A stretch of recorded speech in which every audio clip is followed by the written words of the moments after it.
most important things you can have set up on the back end of your website is an abandoned cart recovery email. I mean, that's such a powerful campaign to have, and it's automated. I mean, people drop off the life cycle of the funnel all the time because their kids got busy, they're done in the bathroom, and now they're not on their phone anymore, and they leave that cart there. And so this is just one of the features you can use to recover that customer that want to finish the purchase, but for some reason haven't finished the purchase. So without further ado, let's just jump in and start creating this abandoned cart email on Squarespace. All you have to do is click on commerce, then scroll down where it says checkout, click there, and where it says abandoned cart recovery, just make sure that's checked. That's literally all you have to do.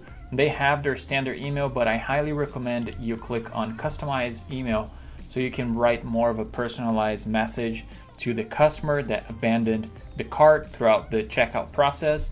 And the product that's going to populate here is automatically. It's all on the back end of the internet, all cookies and tracking devices, whatever it is. It's going to populate the product that was in their cart here. And the cool thing about this is that you can track the effectiveness of your abandoned cart email. If you go back to home and you go under analytics in Squarespace, now you can specifically select abandoned cart.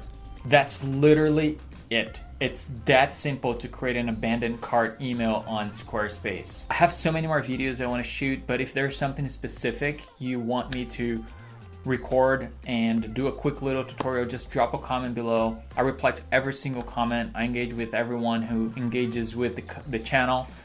I'm just really glad to be here doing this and helping you guys out in 2022. I hope I learned a lot with you guys too, and I'll see you in the next video.